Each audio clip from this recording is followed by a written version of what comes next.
Comunicato ufficiale natalizio del movimento estremista ligure. A Natale sono tutti più buoni.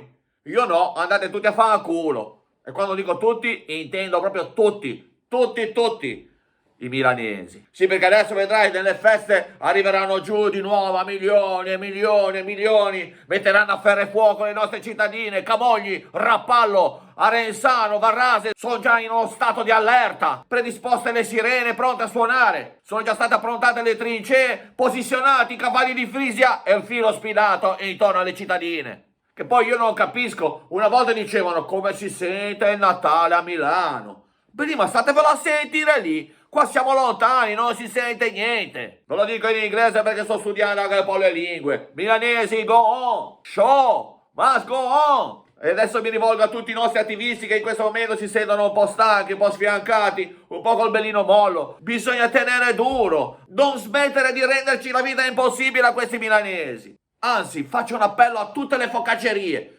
Tornate a darci la focaccia apposta, stantia. E se potete ricorrete al vecchio trucco di farvela scivolare dalle mani, fargliela cadere per terra e dargliela tutta impolverata. Richiamare in servizio almeno 2000 riservisti ausiliari del traffico per farci multe a tutto spiano a tutte le macchine provenienti da Milano. Tutte a parte una Nissan Qashqai targata FS 275 SS, che sarebbe la mia, vabbè. Appello a tutti i ristoratori, ritornate a sputare nel ripieno dei ravioli. E infine un appello a tutti i liguri, per un po' evitate di mangiare i ravioli nei ristoranti, consiglio così. E infine vorrei mandare un messaggio a tutti i liguri di buon Natale, buone feste, ritornare alla vecchia tradizione di vedersi con tutti i parenti che ti stanno sul cazzo e litigare come se non ci fossero domani.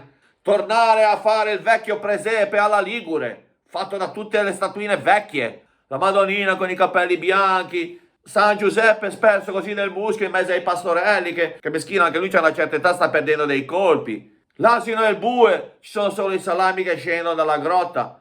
I re magi, un re magio badante, re magio badante, re magio badante. E comunque non riescono ad arrivare in tempo per il 6 gennaio, perché ci sono le code dei cammelli SUV dei milanesi che anche nelle presepe ligure ci devono essere. E quindi, come dice un vecchio adagio natalizio, evviva il bene, abbasso il male, gridiamo Milano Suca anche a Natale.